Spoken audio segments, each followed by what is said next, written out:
Dans cette capsule vidéo, nous allons présenter quelques exemples d'utilisation de la boucle for. Rappel d'une utilisation de la boucle for, on fait prendre à la variable spécifiée ici, dans nom de variable, toutes les valeurs comprises entre début et fin exclus, avec un pas d'incrémentation défini par intervalle. Premier exemple, on va faire varier la variable i entre 0 et 10. Par défaut, l'incrémentation est de 1, donc i va prendre successivement les valeurs 0, 1, 2, 3, 4, 5, 6, 7, 8 et 9. Et pour chaque tour de boucle, on va afficher ce joli motif et il y aura 1, 2, 3, 4, 5, 6, 7, 8, 9, 10. Il y aura 10 lignes de ce joli motif. N'oublions pas que par défaut, print passe à la ligne après avoir affiché ce que vous lui avez demandé. Si jamais vous voulez éviter que print passe à la ligne, en utilisant $end égale une chaîne de caractères que j'ai mis ici vide, ça permet de spécifier à print qu'est-ce qu'il doit faire après avoir affiché. Par défaut, il passe à la ligne, mais en mettant ceci de cette manière-là, après avoir affiché mon motif, il affichera l'espace que j'ai spécifié ici dans la chaîne de caractères que j'ai associée à end. Et de cette manière-là, j'aurai une jolie broderie, cette fois-ci en ligne. Alors c'est une utilisation possible des for, même si ce n'est pas forcément toujours utilisé de cette manière-là.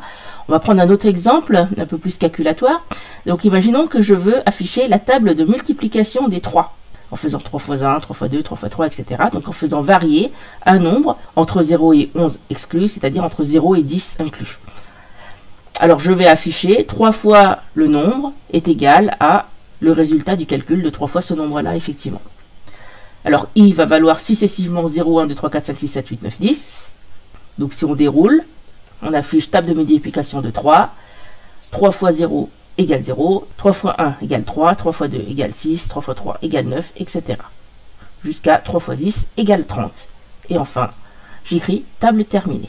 Voici un autre exemple d'utilisation de for. Par exemple ici, voici la fonction calcul air-disk qui prend un argument à rayon et qui va calculer l'air avec la formule 3,14 fois rayon et qui va retourner l'air du disque. Ici, je fais varier le rayon de 0 à 19 inclus et j'affiche l'air d'un cercle de rayon en affichant le rayon dans lequel on est. Donc au début c'est 0, ensuite c'est 1, ensuite c'est 2, etc.